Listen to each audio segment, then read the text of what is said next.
Themtvernonkid here, back again. Welcome back to the channel. And today we're gonna watch another video. I don't think this was a request. This is just something that was I found that I thought was pretty good. We're gonna watch a video called 10 Courtroom Outbursts You Won't Believe Exist. I'm not gonna chop it up. That we're gonna watch the whole video this time around, but enjoy, because I've seen and not witnessed, but I've seen some videos where people flip out in courtrooms. They don't like what the judge had to say, or the ruling, the verdicts. I've seen a lot of them, especially when it comes to parents, so this should be interesting. But let's check this out. Here we go. Now. Hey, what's going on, guys, and welcome back to another video. We post content daily, so consider giving this episode a thumbs up, join the notification squad by subscribing and hitting that bell notification on, but also, don't forget to comment down below saying I subscribed to enter our monthly shoutouts, and we'll make sure to reply and thank as many of you as we possibly can. Hope you enjoy the video. Undoubtedly, the courtroom can sometimes be a real powder keg, and things are not always worked out in an orderly fashion. That's true. Grieving parents can never truly get any closure, and facing the cause of their pain can lead to some rash actions. Convicted felons will never be satisfied with their sentences, or in some cases, their public defenders. Even some judges are not able to keep their you see? Lash out. Whatever the case may be, things can get out of hand pretty fast, and today we'll be looking at 10 courtroom outbursts that exist. Obviously, judges can't always refrain themselves because they are, after all, human beings, and being impartial is simply impossible in some cases. They have feelings too, and there were occasions where the judges could not hide their sympathy or anger, or even disgust. Such was the case with Jackson County Judge John McBain, who couldn't hide his contempt for 31-year-old convicted killer Camilla Gamut. When McBain sentenced her to life in prison without the possibility of parole for killing her boyfriend in 2012, Gamut's dismissive behavior in mocking the victim's grieving family members by rolling her eyes caused the judge to lose his temper. When she interrupted a statement by the family of the man she murdered, McBain told Gamut to shut up and threatened to duct tape her mouth. He held nothing back, saying that he agrees with the family and hopes that she'll die in prison. Man! If this was a death penalty state, you'd be getting the chair, he concluded. Whoa! You stab until he was dead. I agree with the family. I hope you die in prison as well. What? Back in 2013, Penelope Soto, an 18-year-old girl from South Florida, was charged with possession of Xanax, and for her bail hearing she was faced with Miami-Dade Circuit Judge Jorge Rodriguez-Chamont. When Soto said that she owns a lot of jewelry, the judge asked her how much she would say it's worth. She just laughed and giggled. Soto's behavior was rather weird from the get-go, and she obviously was not in a clear state of mind, so the judge asked her if she had taken any kind of drugs the day before she was arrested. She answered no, and since she had off the drugs, arrests, her bail was set at $5,000. However, before leaving, she merrily said adios, and although the judge may have found it slightly amusing, he wouldn't let it fly. He asked her to come back and upped the bail to $10,000, much to her shock. Soto didn't have any options left, so she defiantly waved the middle finger to the judge and threw in a curse word as well. You done fucked up now. The judge called her back just to throw 30 days in county jail for contempt of court. However, a few days later, Soto appeared in front of the judge once again, and this time in tears, and admitted that she had indeed taken Xanax on the day of her arrest. Accepting her apology, the judge ultimately dropped the jail sentence as well as the $10,000 bail in hopes that the incident would be a wake-up call for the young woman. Stupid. Back in 2016, a man by the name of Brian Taylor was arrested after police found him struggling with another man and holding a gun to his chest. During his sentencing, Taylor had a rather unexpected outburst in the courtroom when he had an opportunity to make a statement before the court. Much to everyone's surprise, he started singing Adele's Hello out of tune and with altered lyrics related to his case. Through the song, he apologized to the judge, to the victim, as well as his mother, but the judge apparently was not such a big fan of Adele, as Taylor probably hoped, because in the end, he sentenced the singing felon up to 17 years in prison. I'm sorry, sorry, sorry, sorry, sorry. Really? Michelle Blair, a Detroit mother accused of killing her 2 children, a son and a daughter, whose bodies were found in a freezer in her home. Oh my God, you... Quite an unbelievable outburst in the courtroom, as she confessed that it was she who actually killed them. Why? The videotape was playing in court, showing her surviving son telling a social worker that he saw his brother killed. Blair yelled that he didn't really see her kill Stephen because it was unintentional. After the tape ended, referring to her daughter, Blair screamed, "Everybody wants to know, yes, I did kill her," claiming that she killed him because they were abusing her surviving son. She also added that she felt no remorse for what she did and was ultimately sentenced to a life in prison. Oh, you got what you deserve, you stupid cow. In late November of 2013, Ernie Tertelgate was fishing for his next meal with his son when he was routinely asked by an approaching park warden if he had a license to fish. The old-timer responded that he didn't need a license to feed his family because he's a sovereign citizen who lived outside of modern laws in the mountains. Naturally, the warden attempted to arrest Ernie, but he resisted, so that was eventually added to the list of charges, along with obstruction of justice. His court appearance was filled with outbursts, interruptions, and weird philosophy about why the modern laws don't apply to him, as he was a living man governed by natural laws. When the judge decided to take a break, Ernie declared his own court date to be over and promptly left the building.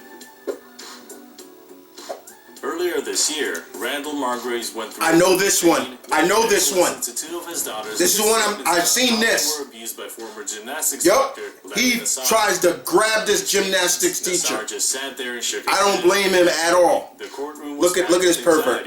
Look at that pervert. The desire Look for at this retribution. fucking pervert. At some point, Mr. Margraves just couldn't take it anymore, so when he had a chance to speak, he asked the judge Janice Cunningham to grant him 5 minutes of 5 minutes with Nassar as a part of the sentencing. When the judge refused, the father of 2 asked for 1 minute instead, but once again the judge declined, saying that that's not how the system works. The distressed and frustrated father would not have it, and before the judge even finished her sentence, he lunged at Nassar, but was tackled by security before he even got close to him. As Mr. Margraves was being escorted out of the courtroom, the judge explained that he can't behave like that, and that his act was letting Nassar have his power over all of them. During a lunch break, Mr. Margraves was brought before the judge and apologized for his behavior and expressed his regret. Still, considering that Nassar abused over 150 young women over the course of 20 years, it's hard not to sympathize with Margraves. Pervert. Ultimately, Judge Look at Rosemary him. Aquilino Look did at not him. even try to hide her disdain for the monster when she sentenced him to 40 to 175 years in prison. He's gonna die. He's gonna be somebody's. He's gonna be blowing on somebody's dice. In June of 2007, Dexter Johnson, a 19-year-old from Houston, was tried and convicted of capital murder and was ultimately sentenced to death. After the sentence was read, Johnson gazed up and pressed his lips while his eyes filled with tears. He looked to his family and lifted his hand, as if he was waving to them while they were crying. All of a sudden, he jumped up and hurled the chair in anger, but was instantly tackled by a couple of officers. Chaos ensued in the courtroom as his relatives wailed, begging not to kill him. Admittedly, being what happened to is him? a rather risky and thankless business, and Doug Crickmer learned that lesson firsthand. Back in 2008, Crickmer's client was a prisoner named Peter Hafer, who was facing burglary charges in a Kmart robbery. Hafer's outburst in the courtroom was captured on security video, where he told Judge Rob Johnson that he wasn't really satisfied with Crickmer's service. As Crickmer tried to remind everyone present in the courtroom that Hafer, his client, could not choose his public defender, Hafer lunged at him and landed a punch right to Crickmer's jaw that floored the unfortunate public defender. That wasn't enough for Hafer, however, as he got up on top of Crickmer and added some body shots to the stomach before finally being restrained. In the end, this outburst earned Hafer 6 months in jail for contempt of court, and the heavily bruised public defender did not press charges, saying that he harbors no ill will towards Hafer and understands that most of the people he represents have serious issues. Then why represent Van Terry, the father of a murder victim, Sherelda Terry, approached the podium of the courtroom to address the judge and speak about the impact of his daughter's loss at the hands of a serial killer, Michael Madison, during Madison's trial. Terry said while Madison, who was sitting at the defense Bro, look at his eyes. Him, just He grinned. don't give a Turned damn. Look at his positive eyes. Madison, but the sight of his daughter's serial killer smirking was too much to handle. Something had been triggered within the Oh! so he leaped to the table to reach and attack Madison. Get him! People scrambled to get out of the way. He didn't get the chance to throw a single punch as he was dragged out of the courtroom, but in the end, Madison was found guilty and sentenced to death for the torture and murder of 3 women. During a hearing 4 years ago, Florida Judge John C. Murphy got into an argument with Assistant Public Defender Andrew Weinstock over Weinstock's refusal to waive his client's right to a fast trial. Things escalated and the judge eventually snapped and said that if he had a rock, he would throw it at the Assistant Public Defender. What? If I had a rock, I would throw it at you right now. That wasn't the end of it, however, because soon enough, the tensions resulted in a challenge when the judge said, if you want to fight, let's just go out back and I'll beat you. Without hesitation, the Assistant Public Defender went for the door, as well as the judge, and, judging by all the shouting and thumping, what followed was an off-screen fight outside the courtroom. Judge Murphy eventually returned to the courtroom, but the Assistant Public Defender was nowhere to be seen. Ultimately, Judge Murphy took a leave of absence after the fight and underwent anger management counseling. Yo, that's my kind of judge, yo. Like, Thank you for checking this video out, and don't forget to smash... yo, that's my kind of judge. Like, okay, you want to go? Let's go outside. All right. Did you see? He basically said, all right, you want to fight? Let's go. We go outside. And who came back? The judge. That's crazy. Whoo. Okay. Then the one that I saw was the gymnastics teacher one. I saw that on Twitter. Not on Twitter. I saw it on Facebook. Somebody had posted it on Facebook, and yeah, this guy was literally this dad, and I did not. I felt every anger that father felt. Like, just give me 5 minutes with him.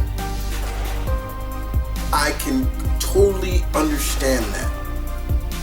If I was a father, okay, let's not even go there.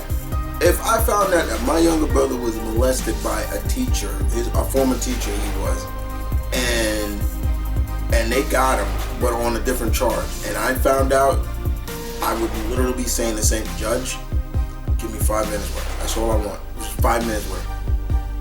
I would legitimately try to hurt this guy, like hurt him seriously. I understood everything. I understand where the judge, they'd be like, you can't act that way. You're giving the guy power or whoever. I get that. It makes, but you're not also. I also look at it from a different perspective. You're not just fighting for yourself, Your Honor, but you're also fighting for the honor of the person that he hurt. And I seen that where he legitimately jumped at this guy, tried to get him, and the guards got him. The other one with the dad, the other dude, I never saw that. That was crazy. Like, he literally jumped.